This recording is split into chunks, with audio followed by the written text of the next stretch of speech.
this could be. I haven't seen my Super Nintendo since 2003. That's alright, I don't mind. I've got a Switch in the old switcheroo. My friend Mike and Jaymo too. All right, everyone, welcome to Season 3 of the Old Switcheroo, where we're talking gaming retro with Mike and Jaymo. I'm Mike. And I'm Jaymo. Play along on our epic quest to research and review all 250 plus games in the Nintendo Switch Online catalog. Today we are tuning and trading our way through the Legend of Zelda Link's Awakening DX in an episode we are calling A Nightmare on Koholint, Dream Warrior. Now, Mike, are you familiar with the reference I'm reaching for with this title? Yeah, it's Nightmare on Elm Street. It's like not just 5? that. 3. 3? Okay. But it's also a mashup of underrated 80s horror films and The Legend of Zelda. And mashing two wonderful things together is what we're doing today. Please welcome back to our show for their first ever team up, Derick McDuff from the Underrated Movie Podcast. How the hell are you, Derick? I am doing very well. It's good to be back, and I'm glad to finally be talking about my favorite ever video game series with you guys, The Legend of Zelda. It's been a long time coming. I'm excited. We're going to dive in. I'm so excited. And our unofficial Zelda consultant, who is officially badass, Twitch's very own RiRiYells. Welcome back, Riri. How was your holiday? Hi, thank you. It was good. We had a lot of fun. Played a lot of Zelda. Is your family's into Zelda too? Like, were there any Zelda themed gifts this year? There was Mario themed gifts, but Oh, yes. okay. We're into video games. Yeah. Very cool. And so, full disclosure, I normally hate it when two mutual friends start to hang out without me, but that is the exact opposite feeling I had when I learned that Derick and Riri were going to collab without us on Derick's show, the Underrated Movie Podcast, episode 149. You guys combined forces to cover the Japanese courtroom comedy Ace Attorney based on the Phoenix Wright series. That must have been fun recording together, right, guys? Yeah, it was an absolute blast. I'd heard Riri obviously on your show, and it was in the middle of doing a series on films adapted from video games that are underrated. And so I was like, well, I got to have Riri on. I also had you on as well. Shout out to you. You were on that series talking about Silent Hill, which is a great episode. But yeah, we got to delve into Ace Attorney. Riri knew a lot more about the video game series than I did, so I was very glad to have an expert on and kind of bring some talking points that I didn't know about to that. I lived on my Nintendo DS in high school, so it's nothing to be jealous of. Trust me. Although I am jealous that you got Silent Hill because I also really enjoy those movies. Wait, those movies, as in you enjoy the second Silent Hill as well? I did. I know. Ooh. I think it's underrated. Ooh, well, we talk about it a little bit on the show, and I think we might do a Patreon. So. And don't you both agree Mike should play the Phoenix Wright series? I feel like he'd dig them. That seems very Mike coded, yeah. I think I have them on Steam, but that is true of far more games than it should be. Buying games on Steam is a game that counts. Yeah. I'm winning at that one. Yeah, oh yeah. Well, yeah, I just love, you guys meeting through our podcast and creating great stuff, Mike. We're just movers and shakers. We're kicking names. We're taking ass. So Hey. We couldn't be happier to have you guys both back for what is undeniably a special game. Are you guys ready to lucid dream with us? Shall we dive into today's episode? Absolutely. All right, so let's get into The Legend of Zelda Link's Awakening DX, released for the Game Boy Color in 1998.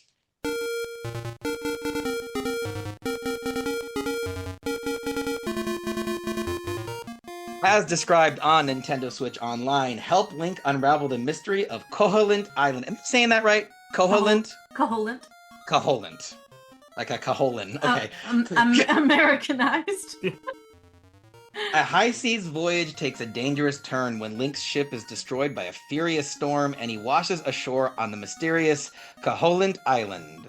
Link learns that the only hope he has of returning home depends on awakening the mythical Windfish, who slumbers within a giant egg atop the island's highest peak. But who is the Windfish? How do you wake it? And what will happen when it awakes? Lead Link on an incredible adventure as you explore uncharted lands, meet amazing new friends and foes, and unravel the mystery of the Windfish. The first handheld system released for this beloved franchise, presented as it appears in the 1998 Game Boy Color re-release, The Legend of Zelda: Link's Awakening DX is a must-play for fans of the series. Heck yeah. So let's get into the box art, since that was often people's first impressions of this series. And let's take a look here. Not much to say about the Game Boy Color cover that Riri and Mike and I haven't already touched upon. But Derick, you haven't gotten to talk about Zelda iconography yet. What's your opinion on the classic gold box and red Zelda logo cover art for the Zelda series? Yeah, no, I've always thought it was very cool, very iconic. Obviously this is a very similar box art to the ones you guys talked about last time with Link to the Past. And I, became familiar with the box art later on because I'm of the age where Ocarina of Time was my first Zelda, which, similar Sword and Shield. This is kind of a more obviously retro version of that. But I think it's cool. It really gives you the kind of mood, the kind of feeling that you're going to be getting with this game, that it's going to be this kind of epic adventure. Although this one's a little more lighthearted than it might imply with the original box art. But yeah, I like it. I used to, small aside, I used to, when I was a kid in like middle school, whatever, and you would have to like make the covers like to put over your textbooks, and I would always write like the Legend of Math and like make it look really cool, and this is always based off of this. I love that so much. That's an incredible. Was any nerd teacher like, I see you, Derick McDuff? Like, I don't know if the nerd teachers were, but definitely some of my classmates were very impressed. Yeah, very, very cool. I love that. And then, I guess we'll kind of get into it when we get into the game proper, but it also advertises the new secret dungeon, which it says is accessible on Game Boy Color only. Now, we know, obviously, by now it's in the Switch remake. But do you guys know, you must have still been able to go to the dungeon in black and white, but you have to have color to solve the puzzles. Am I right, Riri? You're exactly right. So that dungeon wasn't in the original cartridge, if that's what you're asking. But you could play the Link's Awakening DX cartridge on an OG Game Boy. And in order to get in the dungeon, there are two guardians, and they ask you, what color am I? What color am I wearing? So that's kind of the metric for like, hey, if you can't see colors, you're going to have a really hard time in this dungeon. I also thought it was like a test for being colorblind, because it's red and blue are the two colors that they ask you to identify. But apparently it's nothing to do with that. And it's just for, are you playing on a Game Boy Color or a Game Boy? Yeah. Did you dish out the dough for the new system? Because if not, you're not getting through here. And you get a really nice reward at the end of it too, so it's totally worth going through. Yeah, that's where you get to pick what tunic you want, red or blue, right? Right, exactly. And those basically, correct me if I'm wrong, they kind of work like the Guardian Acorn or like the Piece of Power, right? Correct. They're exactly the same functionality. So I think this is a really fun Japanese box art. For those who haven't seen it before, we have it kind of drawn like Saturday morning cartoon vibes. You got Link in the center wielding his sword. You got Marin with a harp, Terran collecting mushrooms, Owl, your guardian owl flying overhead, and then in the background. Do you know his name? Well, I know he's spoilers if you haven't played Link's Awakening. We're going to get into full spoilers, but I know he's a piece of the Windfish, but I don't know his name. No, it's Kaepora Gaebora. Kaepora Gaebora. Yeah, because it's I knew that from Ocarina of Time. Time. Yeah. Exactly the same owl in Ocarina. Yep. Yeah, and Majora's Mask. Wait, he comes back? Yes, he does. He's the boring owl And from Ocarina of Time. Equally as long-winded. Yes. Well, yeah, Wind. He's an owl. That can make sense. Are you telling me that this game is canon? Yes. Yeah. What? Well, I could go into that. My whole theory is on the canon, but we can probably get into that later. No, it's obviously canon from the initial and the final cutscenes. This is the link of A Link to the Past. Yeah, it's definitely a direct sequel to Link to the Past. It's a direct sequel, yes. That is dope. I love that.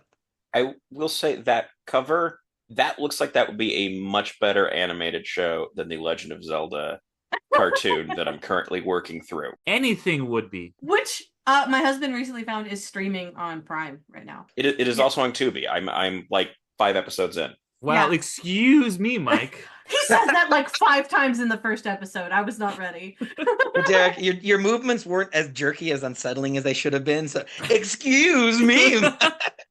All right, guys. Well, you and Derick, are both Zelda super fans, so I really tried to get you guys some fun trivia that you might not know. So this was developed and published by Nintendo. As implied by the DX in the title, this game is a colorized re-release of Link's Awakening for the Game Boy that was created by Takashi Tezuka, who also directed the original Legend of Zelda, Link to the Past, and he was oddly credited as a meddler in Doki Doki Panic, which is the game that Mario 2 is basically based on. Do you guys have any idea what a meddler would do in terms of game development? Metal. Yeah, but in places he shouldn't. I assume being the office, prankster, troublemaker, just low-keying people. Yeah. Right. Is that some? I feel like it's just somebody who they didn't really have a good other time. Like he's somebody who worked on the game and did a bunch of odd stuff. They're like, what do we call him? He did too much. Yeah, the meddler. He meddled. Meddling around. A Batman villain.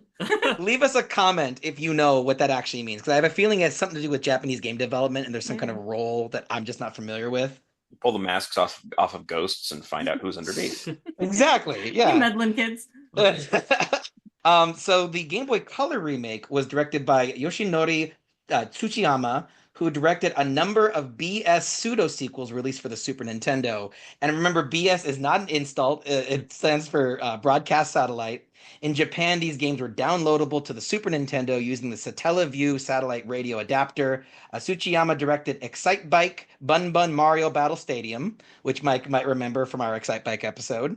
But I think of greater interest to our current guest, Tsuchiyama also, and I hope I'm saying that right, also directed The Legend of Zelda Ancient Stone Tablets, a half-sequel to Link to the Past. The game would contain a number of notable firsts for the series, including the first appearance of Malone. Am I saying that right? The little cow person from the Moo Moo area in Zelda Ocarina of Time. Malon. Malon. I was so not like, I have no idea. Yeah. Malon, yeah. Yes. Lon Lon Ranch. So Malon was a playable character in this one. That's wild. Cute. Isn't that cute? Yeah. I love it. I think most people think of her first appearance as Ocarina of Time, but this game technically predated that. And then, it had rentable weapons and items, so you could kind of progress through the game. Almost randomizer style, Riri. It's like you get the certain things earlier than you're supposed to have them. Right? A lot of randos do that, if I remember the lesson last time. It can be. Can be out of order. That's one form of it. Most likely is out of order, yeah. Yeah. It also had Zelda as a supporting character out in the world using her fortune-telling abilities for the first time. I guess in Breath of the Wild, Zelda kind of sees into the future, right, Riri? Tears of the Kingdom, yeah, definitely. Right, okay. Yep. And I thought the coolest thing was that the game had dynamic weather, and the weather would, of course, affect certain items, like you couldn't use your fire rod if it was raining out. But because this was downloaded via satellite radio, while you're playing, a weather forecast would come on the radio and tell you what the weather's going to be when you get outside in-game. Isn't that neat? That's pretty cool. I love that so much. Also, it just occurred to me, she does have some eerily prescient visions in Ocarina of Time, too. Oh. Yeah, she does, yeah. Towards the beginning. Yeah. Okay. So this whole Zelda kind of seeing the future has been peppered in. Definitely a part of her character arc, for sure. Very rad, very rad. Well, according to a 2011 Satoru Iwata interview, Link's Awakening started as an unauthorized side project when Nintendo developers would hang out after hours and work on the game in their free time. This after-school club vibe contributed greatly to the game's weirdness and creativity, along with the plethora of unauthorized gaming cameos that we'll get into a little bit later. To promote the North American release of Link's Awakening, Nintendo held a rather unusual contest, the Legend of Zelda Whistle Stop Tour. Have you heard of this one, Derick? I can't say that I have. So the premise is that they filled a train with gaming journalists in New York, and the train took them across the country to Seattle. And if anyone could beat the game before the train arrived at Seattle, they'd get $1,000. That's pretty cool. Yeah, it's kind of wacky, especially since... Considering it's a remake, that's easy. If you'd played the first one. Well, no, this was for the original game on Game Boy. Oh, not for DX. Got it. Yeah, okay. Sorry. That's wild. Yeah, so here's even more infuriating, though. The only person, or the first person to beat it on the train ride was the Nintendo World Champion Jeff Hansen. He was the first person to ever beat the game in North America. But because he was a minor, he was deemed ineligible for the $1,000 prize. Whack. Oh, Whack. come on. Victory for Jeff Hansen. That's, or justice, I should say. Victory Yeah. and justice. And I thought Derick would get a kick out of this last piece of trivia.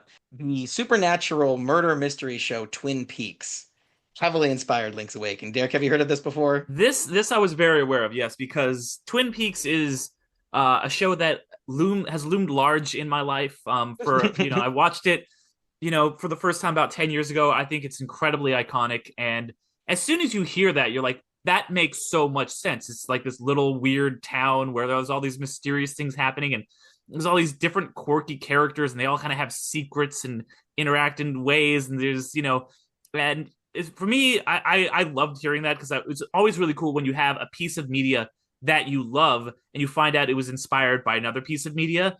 I always say that, like, Lost is my favorite show of all time, and Lost is kind of like, I feel like the grandfather of the father of a lot of prestige TV, and Twin Peaks is like the grandfather, because without Twin Peaks, you don't get Lost. And so also now without Twin Peaks, you don't get Link's Awakening, which means that you don't get a lot of the stuff that shows up in, Ocarina of Time, Majora's Mask, even Breath of the Wild and stuff down the road, because this is really a trendsetter. That bit coming up in that interview is particularly amusing, because one of the developers just asked about that. And it's like, well, you said this there's a quote from you about this in the player's handbook. It's like, oh, I'm glad I said it then, because I forgot about that. Well, now I understand why Marin and Link sit on a log on the beach. It's Twin Peaks. It's the Twin Peaks log. Oh, it's the log lady's log. Yeah, there you go. Oh my god. Yeah. It's all coming together. I get it now. Yeah, that scene where Link has a damn fine cup of coffee totally checks out. That's hilarious. The pie that's in Animal Village. That's what it is. But Derick, though, like, from a cinematic perspective, I think you're absolutely right about Twin Peaks being so important, because it was like one of the first things where it's like you have art film weirdness to the mainstream. Mm-hmm. And it sort of opened the door to games like Link's Awakening. So the co-creator was quoted on the Verve magazine. It was saying that he was in a consultation. Sorry, his name was Mark Frost. Mark Frost, yeah. So not David Lynch, the other guy. Right, yes. And so he actually had a teleconference to consult with the game. He said his input was actually pretty minimal, so he doesn't want to oversell his role in making the game. But he advised the developers, don't be afraid to use dreamlike Jungian symbolism. Things can connect thematically without having to connect concretely. It was things like that I was urging them to consider. That makes so much sense. Right? Oh, and that's so true for so much Zelda, where people are trying to find meaning in Easter eggs and like things that may not have a concrete meaning. I think that's so good. You just connected a lot of things for me. That's so cool. And your input on our first episode, I think it was, connected dots for me when you said it's called The Legend of Zelda because you're playing through legends. And legends, when they get retold, they don't get retold exactly the same way. They don't have to be canon. They don't have to be internally consistent, right? Same as Mad Max. It's one of the reasons I love the Mad Max stories, is it's a similar kind of concept. And I think when you explain that to people, they're so less apt to say, aha, the owl is the same in this one and this one. It's like, it's just, it works without needing an explanation. Giving it an explanation somehow makes it less fun. That's what you just said. So that's what I've always kind of said. Like, they're all legends, like, and people are like get so involved in like the timeline placement and stuff like that. And I think that's interesting to like a loose degree. Like, this makes sense that this Link would come after this one. But I'm like, yeah, these are just legends that are being told. And if something isn't internally, like the time travel doesn't make any sense between Skyward Sword and Ocarina of Time and Majora's Mask, but when you think about it in terms of like, they're these kind of like weird, like interpretations of these great myths, like that someone is telling. And I even love that there's that kind of this theory now that like the only quote unquote real Zelda games are like Breath of the Wild and Tears of the Kingdom. And then all the other ones are like these legends, I think that's such a cool interpretation to have of like, yeah, storytelling is such a powerful thing.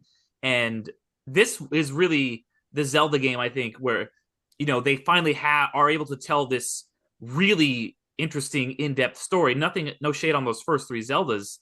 They're great and like really impactful and important. But even I forget which one of them it was, but one of the co-creators was like, yeah, this is kind of the first Zelda where we're able to tell like a real in-depth story. And I think that extends beyond just like the plot beats, because it is a really interesting plot. I think one of the best Zelda plots, but like the weird, quirky characters, which are once again very Twin Peaks-esque.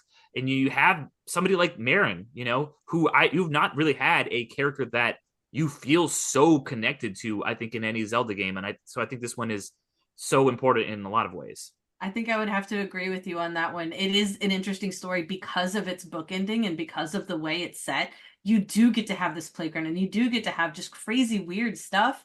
And that is satisfying as a gamer. Like, that's what makes it fun. And while I'm gonna have to disagree personally that I love the Link to the Past story just a little bit more, I love Link's Awakening for what it is. Exactly. Like, it's fun. It's good. Yeah, absolutely. It's good gaming. So before we get into the joy pros and joy cons of Link's Awakening, what is each of your history with the game and how far did you get through it? So, like, if I can kind of go first. He's ready in the sound already. I can see his finger going for it. He's so ready. What are you talking about? He's so ready. Now you're psyching me out and I'm not finding it. All right. Link's Awakening was one of my pandemic games when it came out in 2019. The remake? Oh, I love the remake. It's incredible. We're gonna get to it because I think Derick actually has a pretty controversial opinion about how the remake compares to DX. But I loved it, and it was actually kind of a special moment for me because I don't buy new games very often. I try to save money by getting them used or wait until they get cheaper. But like, one kind of nice thing about the pandemic, even though it's such a horrible thing, was that like my wife and I saved a lot of money because we weren't going out and we weren't going to clubs or whatever. And so like this is one of the first times I treated myself to a new game when it came out in 2019. You California kids and your clubs. Yeah. Dance clubs. I have been to more clubs when I lived in Tennessee than here. Hey! Was that my fault? Deepest lore, Mike's club background. I want that on a deleted scene. But Nintendo did beat the remake. Nintendo! Family computer. Cheers. And then, cheers. Thank you. And then playing it again on DX, Nintendo did beat this version. Nintendo! Family computer. Mike, can we go to you next? Because I think I know your history with this game. Yeah. So my history with this game is absolutely nothing. I knew very little about this game going into it. We'll discuss more of that later. Yeah. And so this is the fourth Zelda game that we've covered. Yes. And so this is the fourth Zelda game I have ever played. Okay. I'm curious, though. I feel like you got close to beating it based on RiRi's excitement earlier. It is a tough game to get through, and I was playing it all on stream. And so I really have been hoping to earn RiRi's approval and beat one of these games before we played. And I managed it last night. Nice. That's right. Nintendo did. Nintendo. Family computer. And that would not have happened between a lot of help from RiRi and like Kill, who we will have later this season for another Zelda game, stopping by and also helping and giving hints of what the heck I was doing wrong in various rooms. But I did get there. I'm so proud of you. Good job. That's beautiful. Nice, and nice. and like I'm getting a little sappy about this, but I love that through this podcast we like, yeah, I mean, you knew these people beforehand, but like they're rallying behind you and cheering you on. That must have felt so cool. And so, for those who are joining us in season 3, I am trying to get to as many credits as I can. So I will rewind and save like a madman. I abuse modern functionality to get to the end of a game. I have an important question for you then. Mm-hmm. Did you have any game overs? No, Oh, do you not know this? I actually didn't. You got a secret ending. You literally got a secret ending. What? Mhm. Yes, we Yep. didn't see the ending you got. I'm dead serious. Yep. So you're saying I'm better than at Zelda games than you? I'm saying you abused the Yes. system, but You you got cheesing a it. secret ending. You cheesed it, but you got there.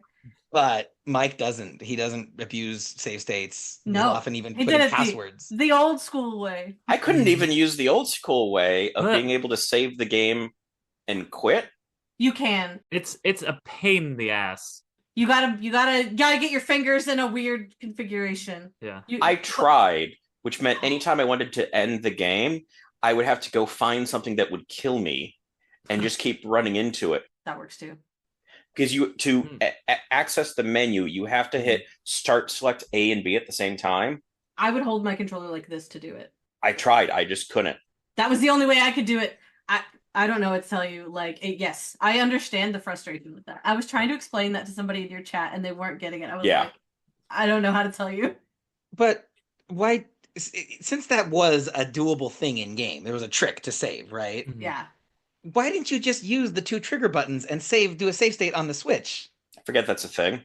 Yeah. Oh my gosh! If you're not playing that way, I forget it too. I forget to rewind all the time. I'm like, oh yeah, I could rewound.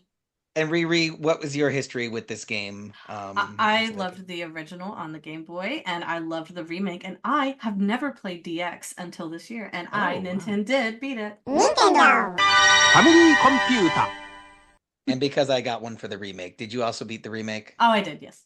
Nintendo! Family computer! I find the remake very accessible to get the same story in a more accessible format. I really appreciate it for that. 100%. Definitely. So Derick, you've been chomping at the bit to get on this Link's Awakening episode. Yes. Tell me your history with this game, dude.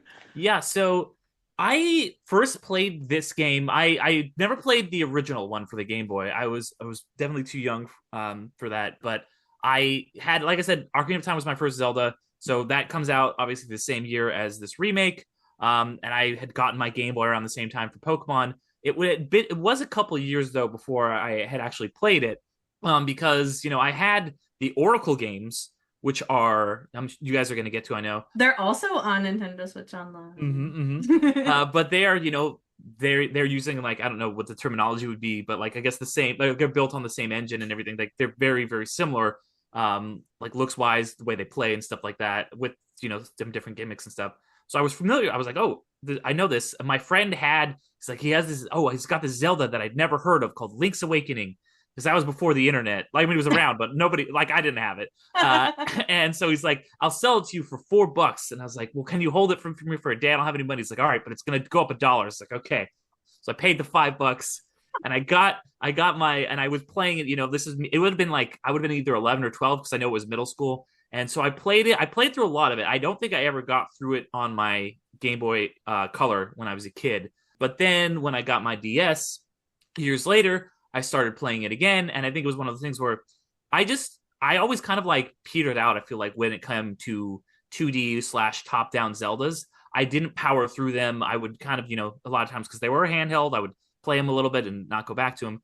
And I kind of didn't ever really go. I got almost to the end on when I had it for my DS, when I downloaded it, or my 3DS, I guess. And then finally earlier this year, I was on a trip and I was like, oh, let me boot up Link's Awakening. I have like one level left and I just beat the end of the game. So I NintenDON'T on my 3DS. Nintendo! Family computer! So that was a really cool achievement. It's definitely my favorite top-down Zelda. No disrespect to the other ones, but top-down hits different. It really does. And this one really worked for me. I did not play the remake very much. I feel like for me it's a little bit like, I don't hate the remake. I don't have anything against it, but there's something so nostalgic and special about this. It's kind of like when Pokemon went from 2D to 3D. It lost a little something for me. If I want to play a 3D Zelda game, I'll play a 3D Zelda game. I like and that's why I feel like D-makes are kind of starting to gain a lot of popularity. There is something really nice and nostalgic about, and just the way they play, it's really different than modern games. And I like that retro feel a lot of the times, and this gives me that. So you never beat the remake? I never did beat the remake, no. And I was trying to beat the on the Switch again for this, and I was trying to do what you did, Jaymo, because I never got the secret ending when I had it. Yeah, when I had it for my Game Boy, obviously, or when I beat it on my 3DS. But I was like I was cheesing it a little bit, where I was like, anytime I would die, I would like rewind or something. Yeah. Because I was really wanting to get that secret ending. I didn't have enough time to beat it, rebeat it again for this podcast, and get that secret ending, because kind of an abbreviated time schedule. We're recording around Christmas. I just got Echoes of Wisdom, so I've been playing that a little bit too. So I got that for Christmas. So didn't get to rebeat it. Still though, I mean, I love not only that you beat this back in the day, but that you got one of your favorite games of all time for $5 from a kid. Yeah. That was a lot to me back then. Right. But I mean, like, imagine though, like that dollar interest he charged you went from a 4 to 5. What if that was the deal breaker? And because that $1, you were never exposed to Link's Awakening? Oh my gosh, yeah. So I was like, I had to reserve it. I was like, all right, it'll probably be still available for 4 tomorrow. But what if he sells it to someone else? I gotta have him hold it for me. And thank God. That's hilarious. Tiny little capitalists. Since I can see you guys seething with jealousy over me, what was great about my ending? What was secret about that ending? You got Marin's satisfactory ending. Okay, so without spoiling too much, right? I think we can spoil. The entire game is a dream, right? Right. And that's what's so fun about this story is it's crazy is the very first thing you see is Link gets shipwrecked and he washes up on an island. Well, we find at the end of the game, he never left the raft. He's still just shipwrecked in the middle of the ocean on a raft with a head injury and a crazy dream. He had to break himself out of his coma by getting to the windfish. That's how he breaks his coma, right? Oh. And in the end, Marin becomes a seagull. In the game, she wishes to become a seagull to fly away from the island because she's trapped on the island because she only exists in the dream. You got that. We never get that. Can I offer a slight thing, because that I agree with that. That's definitely like the most literal interpretation of it. But I think that with this game being very metaphorical, being very like we were saying with like the legends and stuff like that, I think you can take it even maybe a little more symbolically, where like Link, and that's something I really want to dive into more as we get into it. Link goes to this island and he has to kind of be like, oh, I'm gonna like basically the island is going to stop existing if I accomplish my quest. And Marin, like I said, is one of my favorite all-time Zelda characters. And when he wakes up and either the island disappears or he wakes up from his dream, or probably both, kind of is the way I look at it. And then you see that seagull, and as you said, Marin wishes to be a seagull. I kind of don't take that as that's literally her. And this is one thing I like about a lot in the remake is that you see kind of like an animated version of her in the sky. It's like the seagull is like symbolic of her having gotten off the island, her being able to fly away. Her spirit is freed in a way. Yes, yeah, by your actions. Exactly, that's kind of how I take it. If and so I like that the game leaves it open to interpretation, like a lot of great art does. Where you can take that literally, or you can take it on a more symbolic level, which is kind of how I view a lot of stuff in Zelda. It's very allegorical, this game, and so absolutely you could go either way. I think Zelda's just weird enough that like she's a seagull now. Like not that weird. That's fair. That's valid. I'll just run with that. That's fine. I mean, birds are talking to you all the time. We were already touching on it. We were best friends with an owl. Like, he wouldn't shut up to us. So, if I may give sort of my take on this. Yeah. Oh, yes, because you didn't understand going into it that this could lead in that direction. I had no idea. So, first of all, since I started off going through the manual was weird. Simply at the point where it brings up like some items like, oh yeah, here's a Yoshi doll. And I'm like, that's not Zelda. That's confusing. And then as they're going through characters, and then a thing that seems very dumb now with how the rest of that game played out, but I wrote it down off of the manual before ever starting the game, is Marin's uncle Terran. Looks like Mario. Looks like Mario. And it talks in the... And goes to get a mushroom. Yeah, which is mentioned in the manual. So, like, I wrote down just off the manual, theory, Terran is Mario. And then as I started getting into this game and we start hitting, the chain chomp and Bow Wow, the side-scrolling bits with all the various, there's Goombas and the squid and all these things. And I'm just like, this is increasingly Marioized, and I was not expecting this. Your background lore of the team that worked on it, Jaymo, made it make so much sense. Oh, yeah. I found that interview as well because I went looking for what the heck just happened. And so at some point after getting into this, I'm just like, how have I never heard about this? Between just the amount of Zelda people that I know, and also just like general internet lists of like surprising game crossovers. Like, this is really high on that list in my mind. Yeah. And I would say it's a good thing that Derick is here because it's underrated. Yes, it is. Exactly. Yes. That's why nobody talks about it. It's incredibly underrated. And at some point, like after 1 or 2 days in on playing, I'd happen to be having a conversation with Brian, who we've had on the show. And I was mentioning, it's like, I'm playing this game and it is getting really weird. And I was kind of summing this up. I'm like, it's kind of, wait a minute, Link's Awakening, this is all a dream, isn't it? This all makes Ding, sense. ding, ding, ding, ding. Like, it all suddenly clicked, like, it was right there in the title. Oh. And so I went through the whole thing, like, okay, this is just clearly, like, all of this is a dream. However, at the very end, like, you see the windfish, and now I'm like, wait, so was this whole game actually just inceptioning a whale that is, like, dreaming about the Mario games? Neither wind nor fish. Right. Okay. This is like the plot of a movie Mike would own on DVD and no one else would have heard of. Yeah.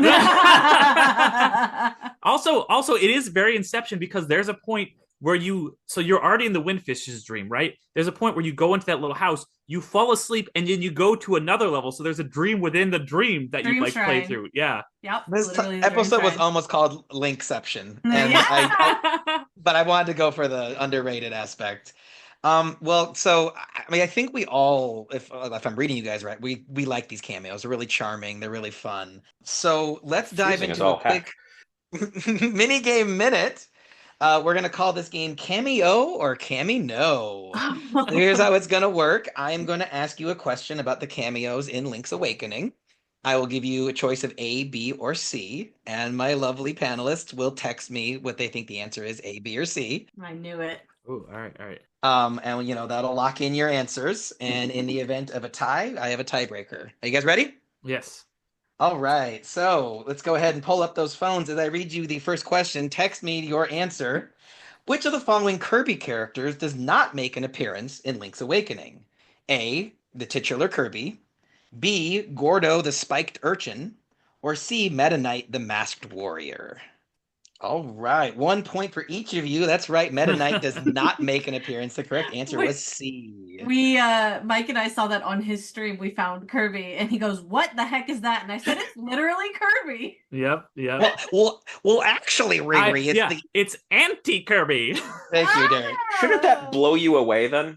It really drew me in. Actually, it sucked me in. I was blown away by the reference. There we go.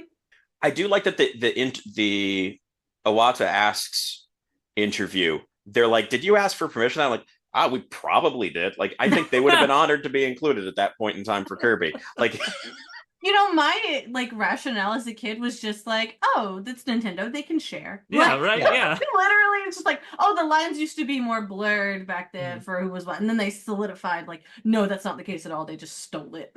Well, I was also used to like Easter eggs, like with Mario, so like you can see like in Majora's Mask, like there's a Mario mask, or like in Link to the Past, there's a painting of Mario. Exactly, or in the courtyard in Ocarina of Time, if you like look through the window, you see like all the different Mario characters. So I was like, okay, cool, this is like a thing, like that they do.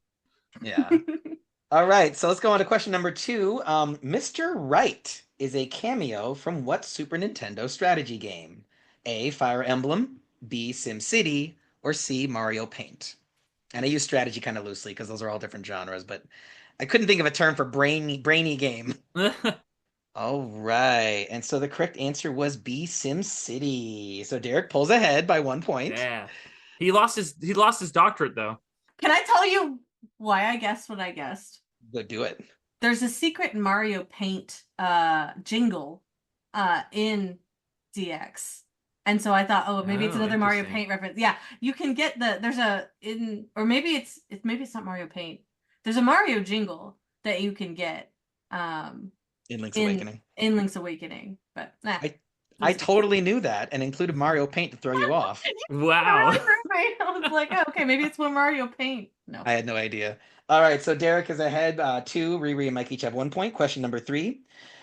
When the lovely Christine the Hippo writes a love letter to Mr. Right, she catfishes him by sending a pic of what Nintendo damsel? A, Pauline from Donkey Kong, B, Princess Toadstool from Mario, or C, Zelda from whatever game she's from? No, nothing? Just a giggle? All right. I laughed. I gave you a guffaw. Okay. I breathed a little bit harder out of my nose, but it didn't make any extra noise, which is not good for a podcast. All right, the correct answer for that one was B, Princess Toadstool from Mario. Aww. So that That's puts Derick... cheating. Pauline is so close to Toadstool. Distinct characters now, though. I know they are, but back then they looked the same on the Game Boy. She was blonde, and you can tell that in the color one. Maybe not in the original. Not in the original, though. That's why I had the edge on that. All right, question number 4. There's 5 questions total, and then we have a tiebreaker if we need it. Which Mario enemy does not appear in Link's Awakening? A. Shy Guys, B. Wart the Frog, or C. Koopa Troopas? Mike and Derick are taking it too seriously. I'm taking it seriously enough. All right, the answer, good job, guys, was in fact C. Koopa Troopas do not make an appearance in Link's Awakening. Where's the frog at? There is a frog, but is he an enemy? Like, there's like debate about whether or not that's really him, I think. It's him. Okay. He's not an enemy. He's with he's a Mambo or something. Yeah. He teaches you a song. Mamu, the big frog, but it's the same sprite from Mario 2. Okay, I was so thrown. And the same name from Doki Doki Panic. So it's as far as I'm concerned, Derick. If it's the same name as Doki Doki, then I'll give you that one. All right. So going into the last question, we got Derick at 4, Mike at 3, and Riri at 2. So we'll this final one worth double points. All right. So still anybody's game. We can go to a tiebreaker. Last question. In the French version of the game, if you call Ulrira, what's the old man's name? Ulrira? Ulrira. In the French version of the game, Mike read this somewhere. In the French version of the game, if Link calls Aurora from the phone inside Aurora's house, which celebrity will answer? A. Madonna, B. Oprah, or C. Barbara Streisand? Because in English, he just gets mad at you. He's like, "Oh, I don't want to talk in person." But in the French version, there is technically an audio-only cameo. All right. So the correct answer was A. Madonna, which means with a final score of 6, our winner of CameO or CameNo is Derick McDuff. I feel like this relied on other Nintendo knowledge, not Zelda knowledge. So, okay. Just saying. Speaking of Zelda knowledge, will you lead us in a discussion of the joy pros and joy cons of this game, other than the cameos? What else do you like about Link's Awakening? Oh, it's so cute. The art design is so cute, especially on DX when you get to see the pictures. Did you guys go through the picture? The camera guy? Yeah, I love those. I love the art on those, and I feel like it you get the feeling that this is a cutesy world when you're playing in the regular sprites. But those pictures especially tell me, oh, I was definitely getting the right vibe of this. This is Link a la Wind Waker style in a lot of ways. Yeah. Yes. Much before, but it has that same kind of cute, fun, adventurous, chibi, almost. sassy chibi vibe in a lot of ways. I think Marin is a super fun introduction of a character. I love the idea of it being a dream, and this is... And was it a dream? Was it real? Was there an island? I absolutely love that. And yeah, like Derick said, it's open to interpretation. You can play it, and you can think of it in any way that you want to. That makes sense for you, that whatever makes you happy. Because, yeah, who's to say he didn't really wash up on a beach, and then the island is just gone, and so, yeah, he's just floating on a log again. Or was he just always on a log the whole time, and it was all in his head? Is there a windfish? Is there not a windfish? Is Marin a seagull? I don't know. What else is good? I think the inventory system is decent. I think the 2019 system is a vast improvement of your sword being an item in particular, and your strength being an item that you have to equip. So the constant unequipping and re-equipping of items is clunky. However, I think Mike might agree with me that it's probably better than the Game Boy Link to the Past system. Because it's fewer items, it's a tighter range that you're choosing from. It's less onerous to thumb through the menu.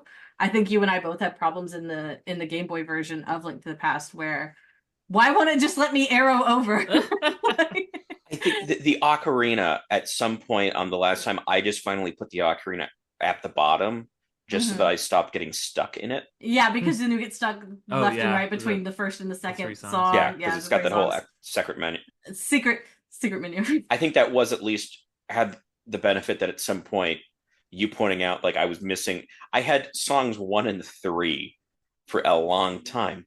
And you went right by 2, and I was like, go in there. Because it was I was I'm missing a 2 somewhere. And the fact that it will warp you to a specific spot on the island where you can get secret medicine, and then also warp you to the front of the dungeon if you play it inside of a dungeon, can be really useful. Which I did use at some point. Oh, good. I'm glad. There was a point where like I need to go back there, and it's like, wait, Riri told me about this. I got a shortcut. And then if you have beaten the mini boss, then it's like a quick way to get to the mini boss room from anywhere in the dungeon. I didn't know that. Yeah, there you go. Wait. So before we go past it, because this drove me nuts, and I think I figured it out in the remake, but I could not remember for the life of me. I got like 3 secret medicines, never figured out how to use them. Oh, it's like when you die, because you never died. Oh, would it respawn me? No, it's like a fairy in the Ocarina series. It the secret medicine applies and it heals you so you don't get a game over. So yeah, secret medicine is a huge improvement on Link to the Past, in my opinion. Where you have fairies in bottles that break when you die, but they only heal you a certain amount. The secret medicine will heal you your full amount. Okay. Yeah, because it's like rub this on your body to see what happens. I'm like, what's the crazy, button to do that? No, thank you, crazy Tracy. That's a little weird. Let me watch you rub it on your body. No. I discovered it does that when I needed to end the game. Oh, I had secret medicine. Oh, you were trying to suicide to get back to a load screen, and it kept healing you. As we call it, rando strats, doing a save quit. But you know, if your buttons aren't cooperating because you can't remap things on Nintendo Switch Online, we got into that on our Kirby episode. I actually was trying to figure out if there's like a different threshold on when it counts 4 buttons as being hit at the same time. Oh my god. That's just bad design, man. So like they care enough to give us this wonderful port, but not enough to please remap the buttons. Please, or let us. Yeah. What else is good though, right? What's what we're talking about? Yeah, but I wanted to mention, because you touched on the inventory a little bit, like I think the addition of the rock feather is a game changer. Yes, Link can jump. There's a jump button. So our friends at the Cable Club League were saying, like, you know, it's a hot take. Are you pro Zelda jumping or anti Zelda jumping? I love jumpy Zelda. Oh, okay. Do you want a jump button or do you want contextual jumping though? That's the difference. And Ocarina of Time is contextual jumping, right? You jump at the edge. You have to run off an edge and then you'll jump. Or you'll leap up to a ledge. But I like this one. You like a jump button. Yes, I'm okay with me having to earn the jump button, but that's why I like it, because you got it's not just like Link can jump, but it's like you got to use up one of your item slots and you have to get that item too. Mm-hmm. Yeah. But I felt like this game did a really good thing with the inventory where, like you said, Riri, there's less options, but I felt like more puzzles involved combinations of 2 items. Yes. It was tighter. It was better design in that way. And I felt like that was a huge plus from A Link to the Past if you're coming from that. In a sense, that was Kirby-esque. Yeah. Okay. Combining the abilities. I can understand that, yeah. Yeah, I was not a fan of specifically the run and jump. Oh, the Peggy boot combo. Oh yeah. Yeah. I just played through the key level, so I was like, oh yeah, that's a thing. There was a lot of falling. The timing on that is rough. It's rough. It's I'm not gonna pretend. I broke the game at a couple of points by doing the Pegasus boots jump and accessing dungeons out of order, because you can control your jump really well, and if you're being an a-hole and rewinding every time you don't make the jump, you can really finagle your way through the game world. Mike managed that on stream. Nice. Not quite that. Did it. What we would call an exploit or a glitch. He managed it by accident. Yeah, I sort of, one of the situations where you have 2 lines of like the blocks you can push, and you need to get, I guess you're supposed to go up to another room, blow up a wall, and then just go straight down and blow up the next one. Because what I did was I pushed 1 block over, and then I kind of went up, and then I pushed the next block, and they were adjacent. I pushed one of those down. I clipped in enough to push it down and get in where I needed to go. And it was just like, well, that wasn't how you were supposed to. I'm like, I don't think that was supposed to work. Because no, and we all went, no, that was a glitch. You glitched in. That was some rando strats right there. It's like, well, it's not cheating if I didn't know it wasn't against the rules. Yeah, it's true. I was having a hard time explaining what I was trying to get him to do. Like, you see the bombable wall. You know where you want to bomb that. Go around to the other side of that wall to bomb from the other room. And he kept pushing it blocks, and I was like, he'll figure it out. He'll get it. And then he does this, and I was like, just kidding. To be fair, what she said was, you need to reach that from the other side. And I just took that to mean the other side of the set of the other side blocks, not up the other side. Because I wasn't at that stage of which way across yet. I'm very much a believer in letting people explore and experiment and get it wrong. Yeah, and so I wasn't going to tell him exactly what to do until he was asking me like, okay, tell me what to do. And that was me even trying and so my consistent theme of this podcast has been Nintendo Switch Online is actually way cooler than people realize because a lot of things are not well communicated. And so, Mike, did you play in 2-player mode where you could pass RiRi the controller? Because every Nintendo game on Nintendo Switch Online, you can have more people playing. And if it's a single-player game, you go into the pause menu and let someone else control it. Did you know you could do that? No. Right? Isn't that sound really fun? Like, you can play through a single-player game as a group? That should be a whole thing on Twitch. And no one knows you can do that. All right. Anybody want to be on my stream tonight? Yes. Doing that after this. But I'm podcast. gonna rewind. No, actually, we can't do it because I can't rewind in that mode. Okay. Bye. You can be in chat. I'm not gonna let it make an honest man out of me. If I can say something else I like that this game does is that it really breaks up the action nicely. Yes. Every now and then you're getting a different perspective, a different gameplay style. You know, you've got the little crane game for the winning items. Was this the first appearance of the fishing mini game?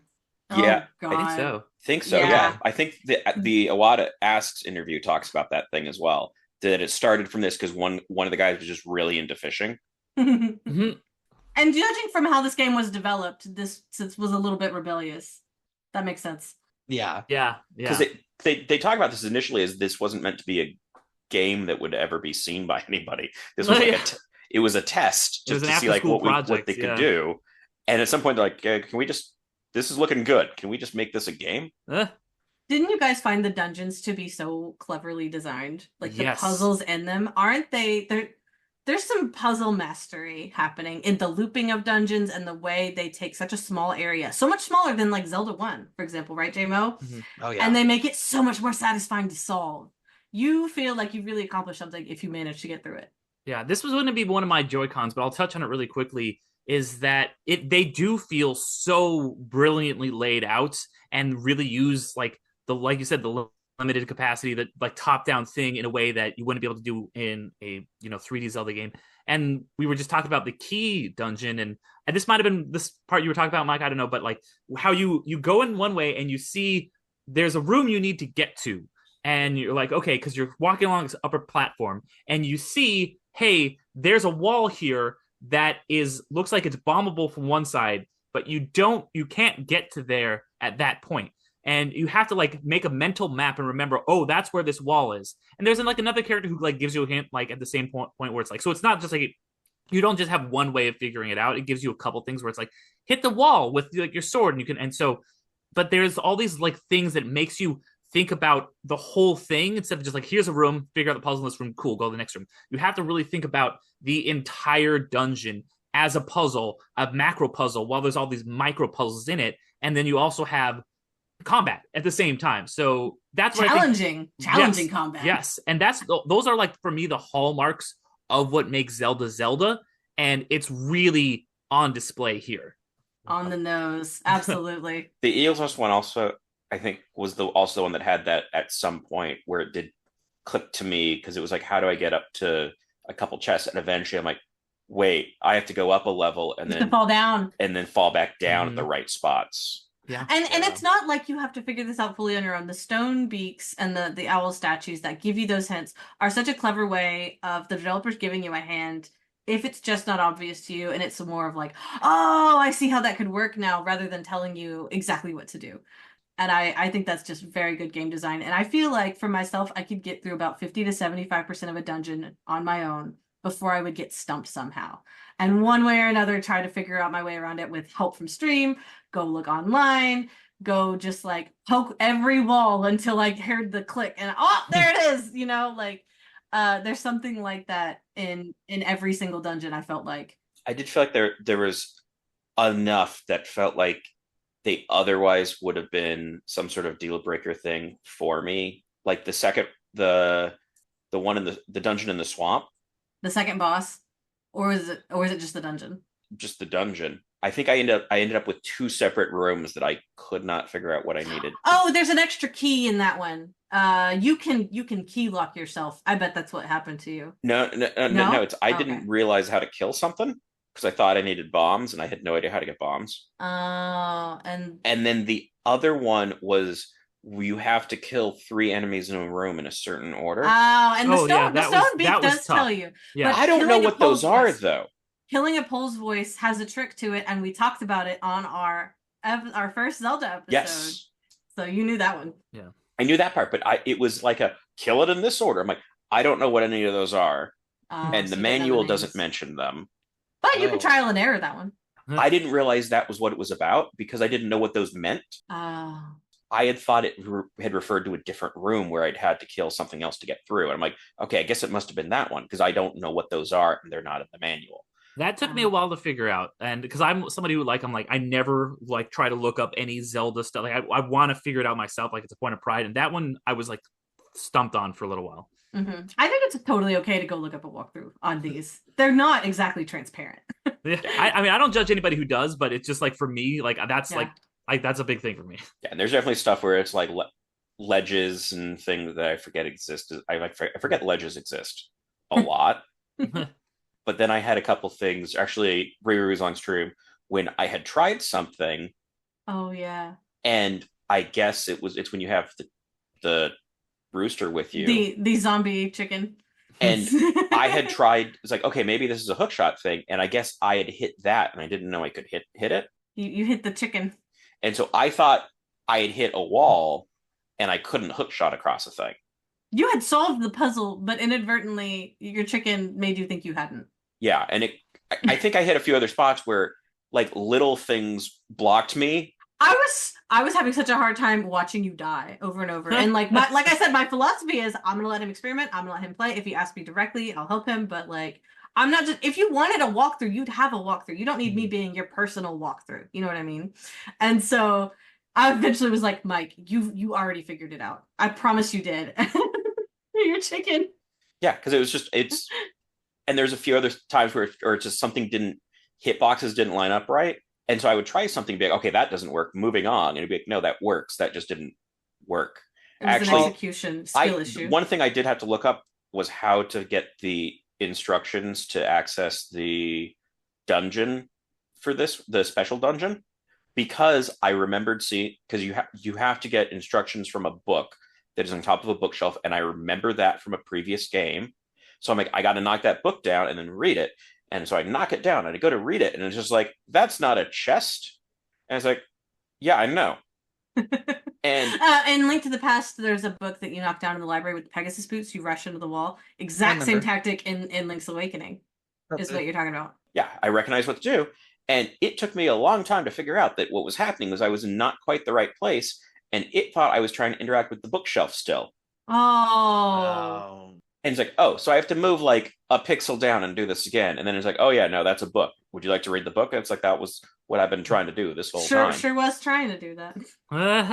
Well, but I mean, I think the devs understand pacing better in this game than previous Zeldas because minor frustrations aside, and those are the exceptions, I think, to how well this game usually flows, because as we talked about already, the shy guy, the old man who won't talk to you in person. He's too shy to talk to you in person, but can you call me from another place and I'll help you? And Oriwa, he always, free of charge, anytime you find one of his little phone huts, he'll direct you where to go in the open world. But then that mechanic is still present in the dungeons via the stone beaks that RiRi talked about, but you got to earn those. You got to find those and then go find the owl, and then it'll give you a hint for the dungeon. So you're never on your own, but it feels tougher in dungeons as it should. And at the same time, there's a lot of safety nets to it. If you die in the dungeon, you just come back to the start. Yeah. Missing a few hearts, but in that way, if you need to brute force a puzzle, you totally can. Given enough time, which I think, the philosophy of game design back then, is a little more, it's still present in this, in that things should be hard and things should take time and we should make them hard to be hard. And you see that a lot less in modern game design. It's challenging because it's execution, right? Souls style games. Yeah. There's a way to do it. It's just very technical. And in this, it's more oh, okay, you have to hit 3 of a kind, but they flash so fast.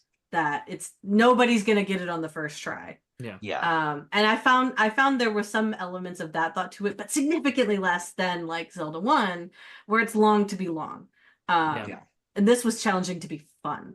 And I love Absolutely. that swap, and I feel like that's what shines so well in this one. Yeah, hard agree.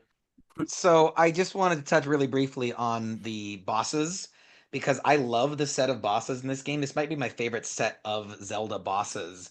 I felt like they each, a lot of them anyway, highlighted one of your new abilities. So like Rolling Bones, the guy who's like rolling that big spike log at you, well, you just hop over it. But before that, you couldn't hop over things. And so you're learning through that boss fight to time your hops properly. I love Smasher. He's the kind of what's that called? An anglerfish? Yeah. Yes. Mm-hmm. He's like a little anglerfish, and he throws this giant boulder at you. And the only way to hurt him is to wait until the boulder stops moving, and then you pick it up. And it's like this game of dodgeball almost. Oh, I hated that. You didn't like that one? I called him a puppy. I was like, oh, it's a puppy. Oh yeah, because he goes like yeah. like, yeah. I called him a puppy. he's playing fetch. He's playing fetch. I don't know. He doesn't realize he's playing too rough. That's what it feels like. Yeah. No, I think I had issues getting that to like pick up the ball. Yes, that is to like you have to pull back on it, right? To actually pick it up, and like that can be very tricky. I think you run into him more than once, maybe not. Yeah. There's a dungeon where he like spawns repeatedly. I feel like getting that timing down was very, very tricky. Yeah, and I did have to deal with that a lot. Or when since so many show back up in Turtle Rock, and those bosses all reset every time you go into one of the side-scrolling bits of a dungeon. It's true, yeah. Or the 3 of a kind will come back if you fall down a pit in Eagles Rock. Oh, I was so worried that would happen to you, Mike, after that was so hard won to get the 3 of a kind down that you would have to redo it, but you didn't.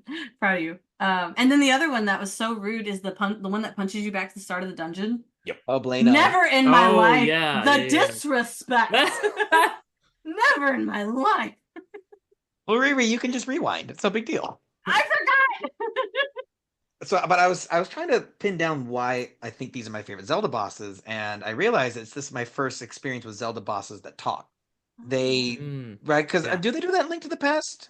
No. Maybe Blind does, but Blind talks to you prior, and then she laughs at you when you bring her into the light, and she, beats you up. But I loved the personalities of the bosses coming through with their little dialogue, and each one of them is like begging you to stop because because they'll all die. Yes, we're in a dream. And it was very chilling because every time you defeat a boss, you felt like, am I proceeding towards my own self-destruction?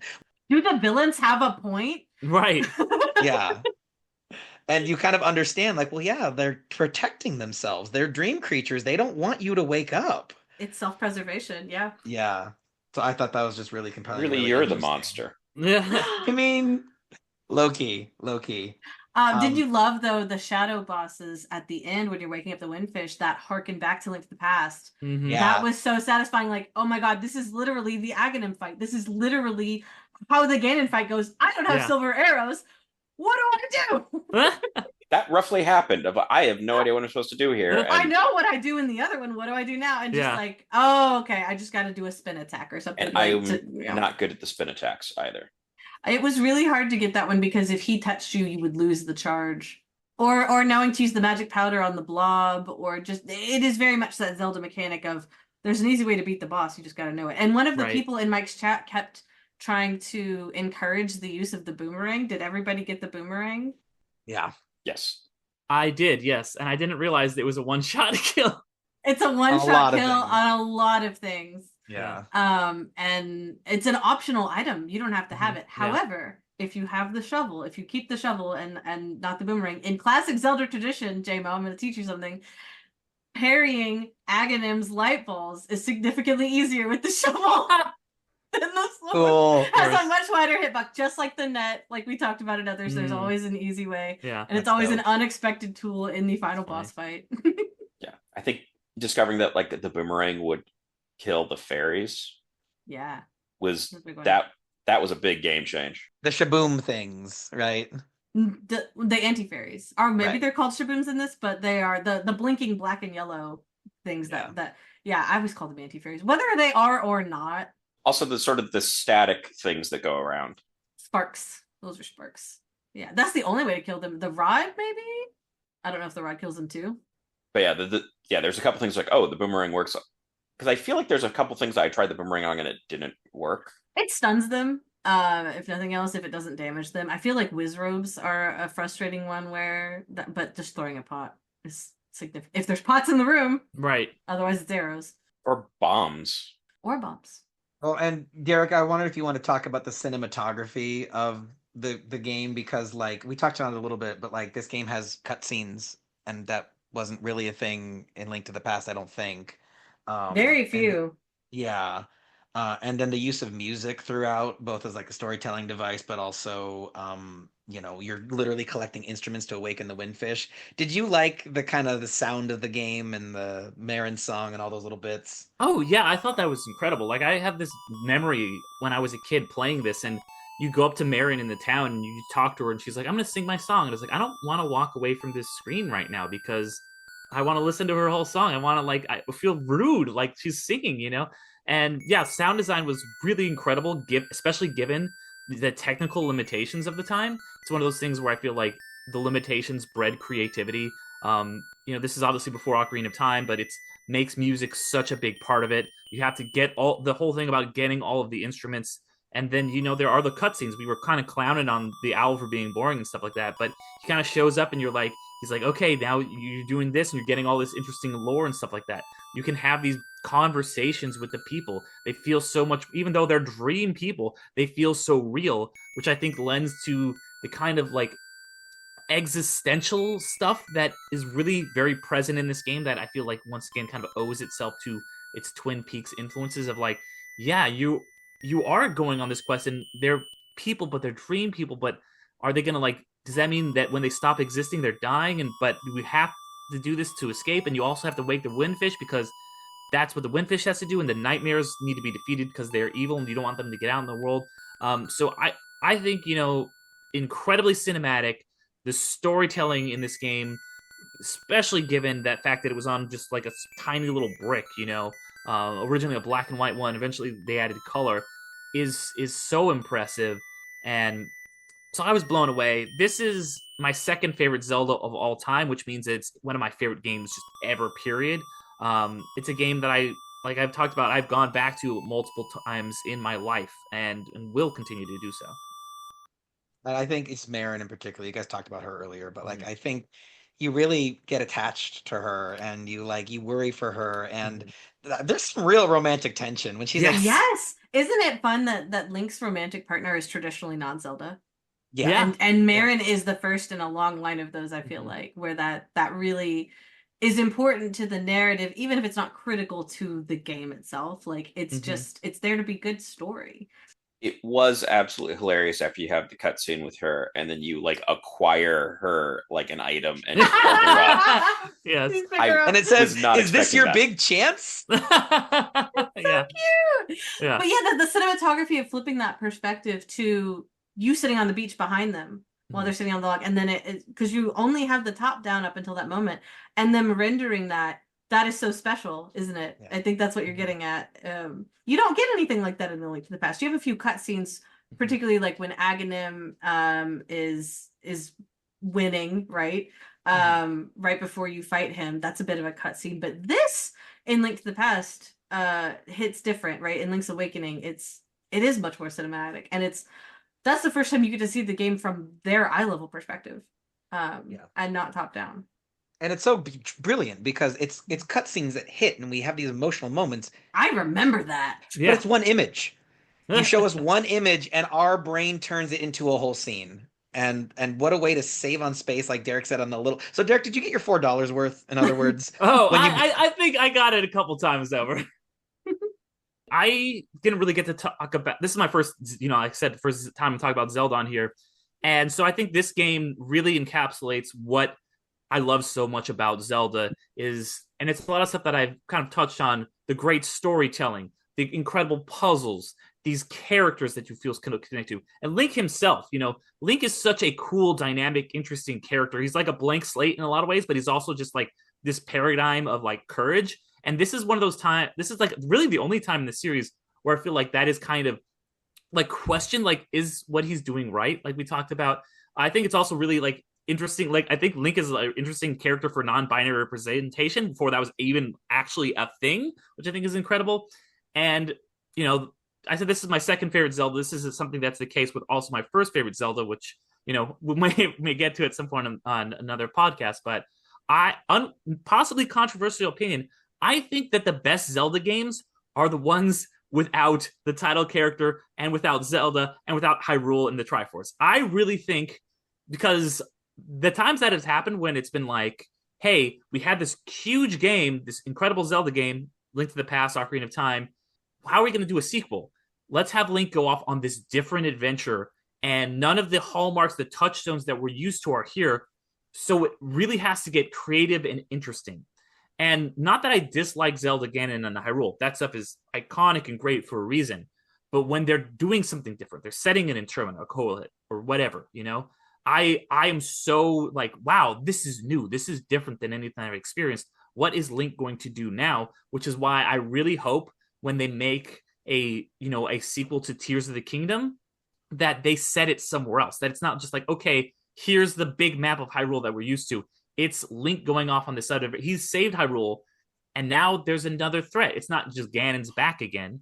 It's, okay, Skull Kid's here, or you've got to wake the Windfish, or whatever it might be. I really, really dig that. I know that's possibly controversial, maybe a popular opinion, but those are my favorite Zelda games.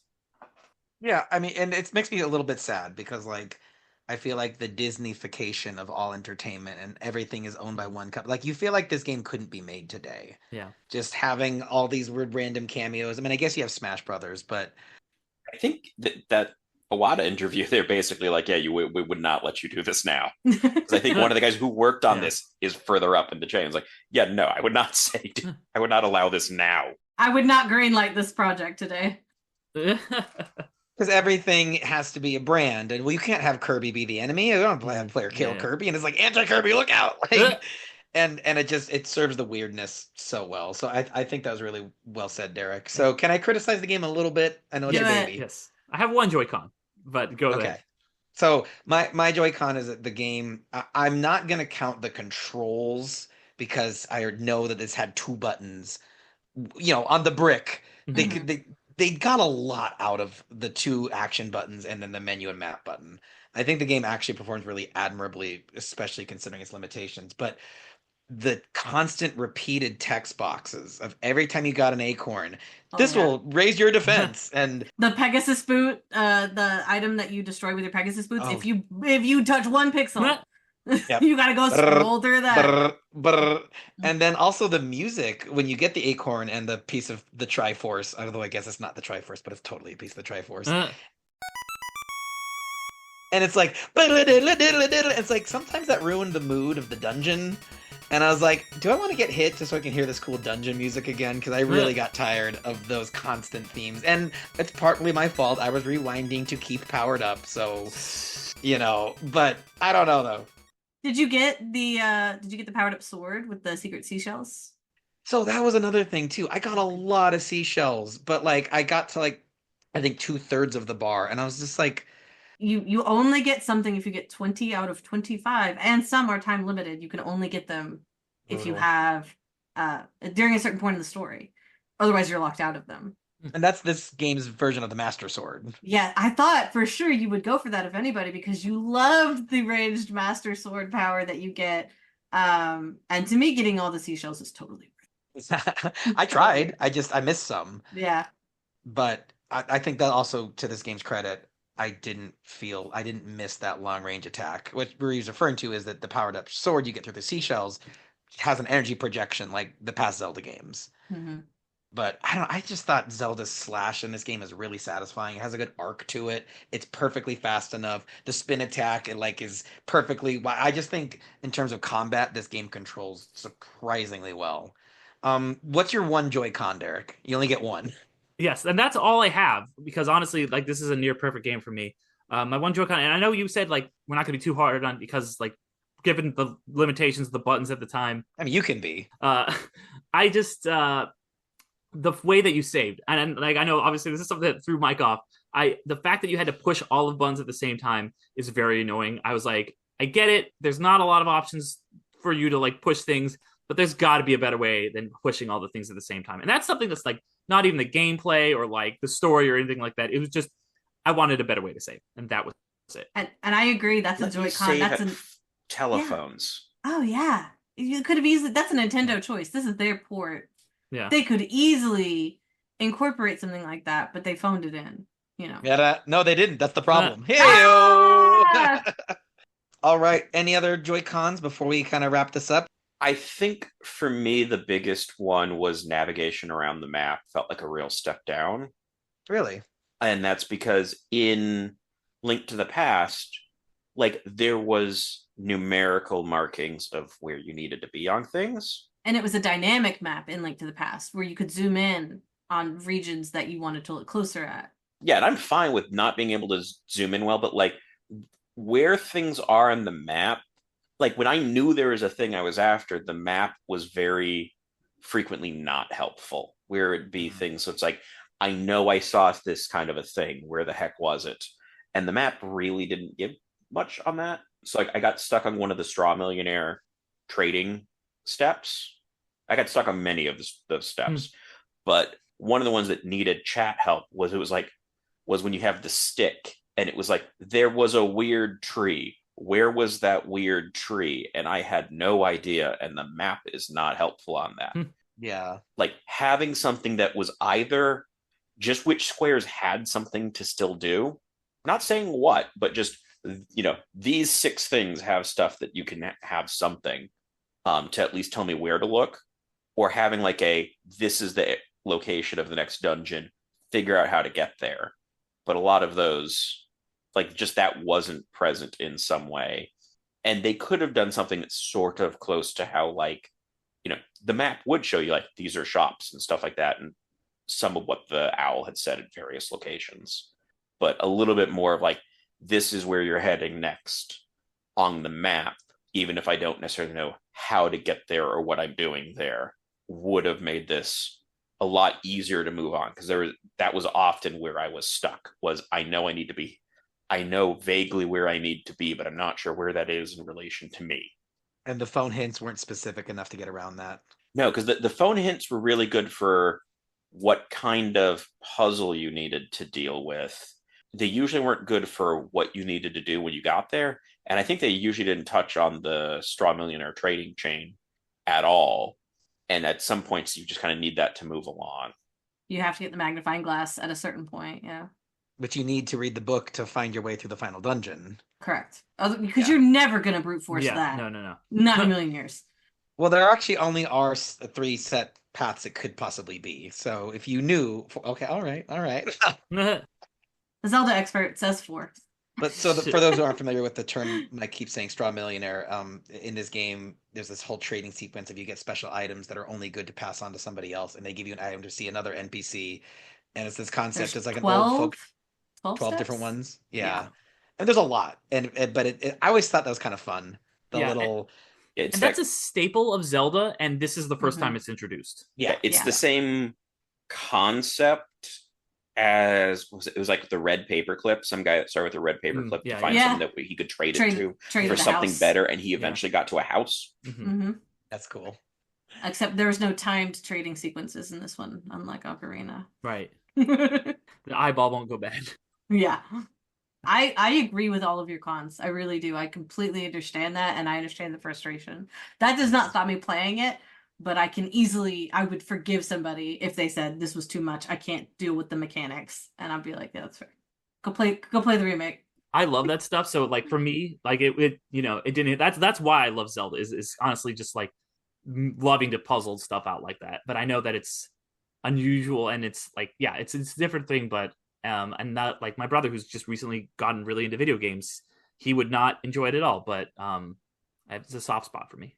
Yeah, Zelda, all the Zelda games so far, and definitely this one to a great extent. It's like it scratches this really satisfying itch, and when you solve a Zelda puzzle, satisfying. That's the word, is satisfying. Yeah. It feels like you solved a problem. In other games, you beat a level, but this one I like solved a problem, and you feel clever and accomplished, and it just it's you can't.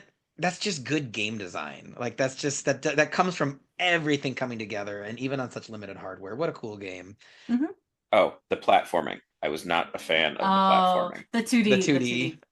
Or the side on, side scrolling 2D. There, I guess it's all 2D instead of top Super down. 2D. Oh, yeah. They're just different Ds. Yeah. But I even love those segments though when it goes into a 2D game, because like the game still essentially controls the same. I really liked how the sword behaved differently, like up, down, left, right. Oh yeah, swipe above and so you. like literally above you, and there's this particularly when you get the fire rod, there's a couple of puzzles with the ice blocks that really use that literally up, down, left, right instead of north, south, east, west mechanic that I thought that shone through. That was thought through. This wasn't slapped in. Right. Yeah.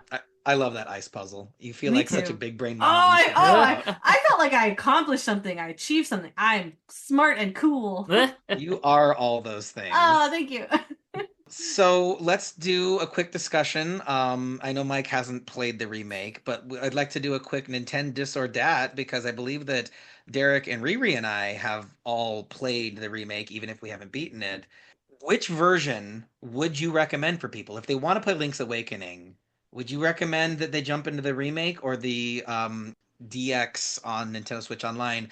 I think if money's no object and you don't mind dropping the bucks, Link's Awakening 2019 remake, it's so adorable. The graphics are so charming, but just the controls, the ability to have a dedicated button for your shield and your sword, and then you have 2 more buttons for the items. It just meant you spent so much less time in the menus and so much more time just enjoying the game. And that game is so good because the original is so good. So taking nothing away from the original, I would say play the 2019 one if you can. Riri, where do you land on that? I completely agree with you. The accessibility of the remake is, to me, the point. If more people get to enjoy the story of what's there and the really fun puzzles and the really fun gameplay and the dungeon designer with Dampy, oh my gosh, how much fun was that? I absolutely would encourage somebody to play. Like if you said I want to play Link's Awakening and I want to learn the story, play the remake. Absolutely. If you want to understand like the history of things and see like how far in the achievement that it is, yeah, you can play DX or even play the original. I would absolutely encourage somebody if they have interest to do that, but if it was one or the other, the remake, because and now Nintendo is embracing this style in the newest Echoes of Wisdom game, right? Mm-hmm. If you want to see why we play Echoes of Wisdom, play the Link's Awakening 2019 remake. And it's so much fun. I thought it was a blast. I thought it was a love letter to the original without shying away from the challenges that are in there. The combat is still very difficult, but it is more forgiving in that you have more hearts. You've got more tools at your disposal to get through everything and all the challenges. Still a ton of fun for me. But Derick, you're a DX defender. You would ultimately recommend the old one? Yeah, so, I would prefer the remake. And when I say the remake, I mean the 1998 remake, of course. There's two remakes. Yes. The DX version. And by the way, the picture showing just to be a stickler, that where it says 1993, that should say 1998 because not my image. Sorry. Yes. But yeah, no, I think that is the DX is the best version. I think it does everything I want to see in a remake, where it just gives you some improvements. It's in color and stuff like that. Pretty much that's the big thing.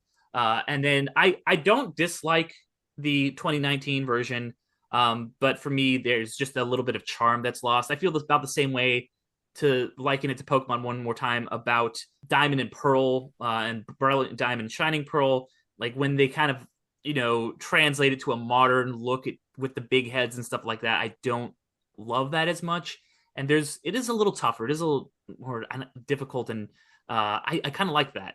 So I for me, of the 3 versions, one which you probably can't play anymore. I don't think there's a way to play the 93 version on anything modern. But definitely go for DX for me. I would, at least visually, that's the one I would pick. 2019. No, the DX. Oh, are you weighing in, Mike? Because if you weigh in and agree with Derick, we got to go to a voter vote or a listener vote. I'm just weighing in on visually. I think that's the one that looks better. Thank you. Okay. Thank you. I completely agree. Oh, I'm with JMO. How adorable is the 2019 version? All It's right. so Well, cute. so listeners, let us know on Spotify. You can chime in on the poll. Which version is better, the DX 1998 or 2019? Are you right like Riri and I, or are you wrong like Derick and Mike? Weigh in. It's fun to be on JMO's side for once. All right, well, let's try a new segment for season 3 called Ranking Retro. And that title is in development. So if anyone has a better name for it, let me know. But we're going with Ranking Retro for now. Let us know in the comments if you got a better name. We are going to try and rank the Legend of Zelda games that we've covered so far on the Old Switcheroo since season 1 began, with Riri and Mike and I talking about the original NES Zelda. So starting up with the original NES Zelda, raise your hand, panelists, if you think that Zelda 2, The Adventure of Link, is a better game.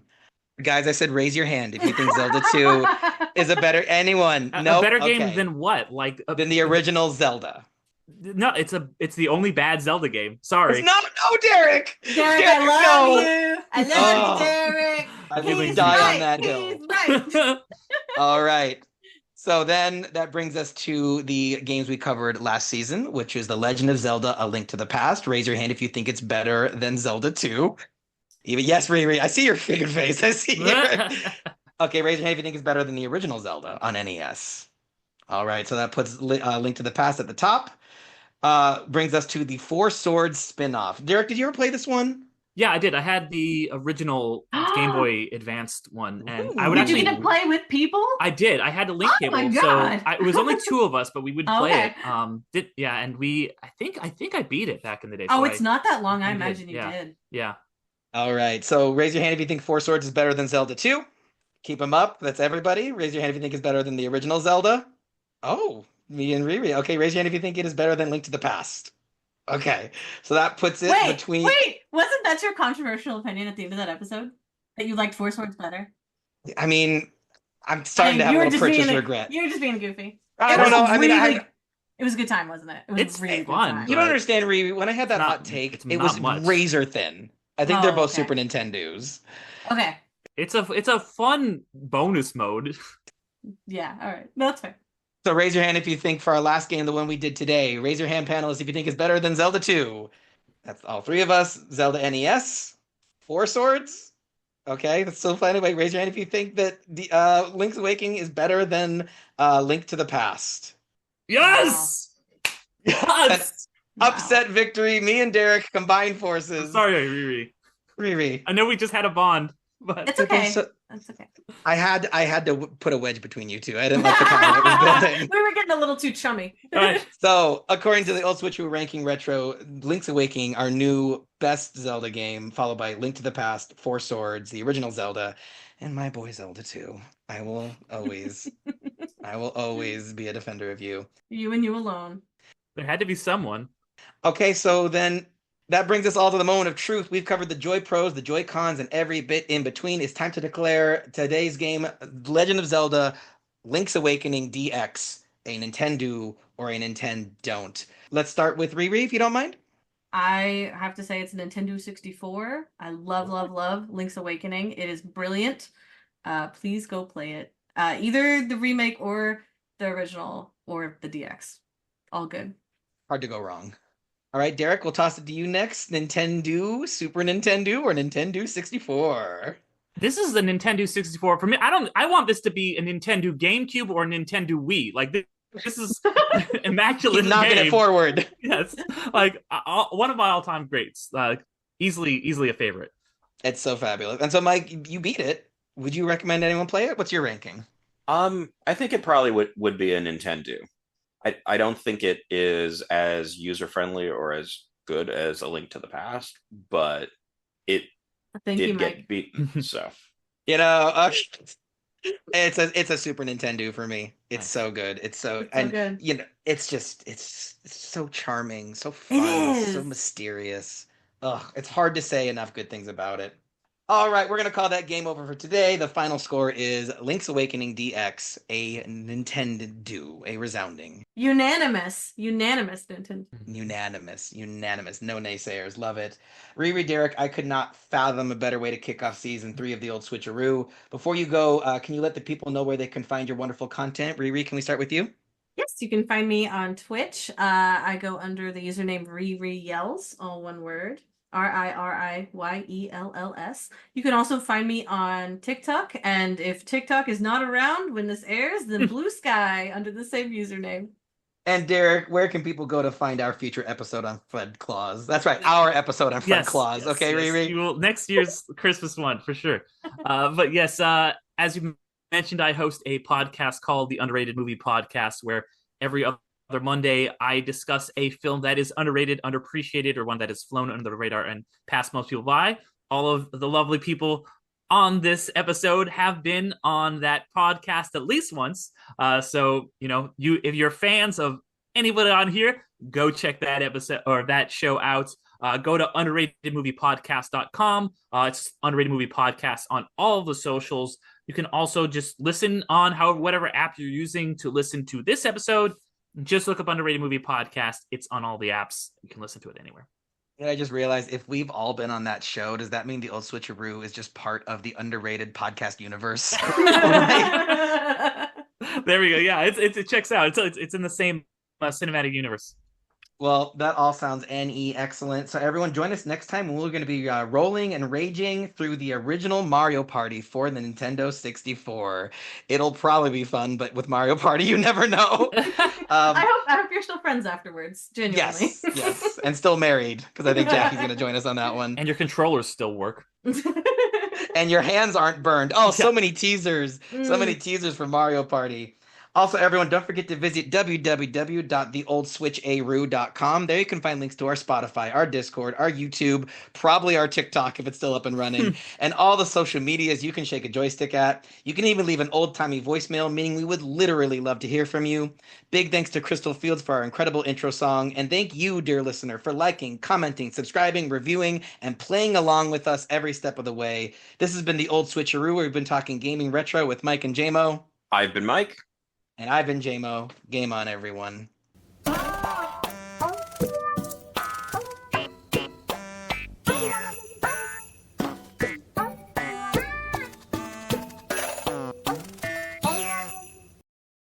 So it's kind of just democracy, and I don't think I'm going to get a lot of support on one of them. You're not. Okay, all right. Are we even better friends than we knew, Derek? I think so. I don't like this. They're gonna be like, there's gonna be one where it's like, oh, Riri and Derek talk Ghostbusters. I'm like, what the hell, Derek? Riri, we want to come on and talk Fred Claus or? Just kidding. Oh, I'll come on and talk Muppet Christmas Carol. I just watched that one. Yeah, that's not underrated. The best No, version. not underrated. Not underrated. That's fair. That's a good point. Although it is actually a very good example of the Zelda thing that Derek was talking about of when they go away from the formula, it's better.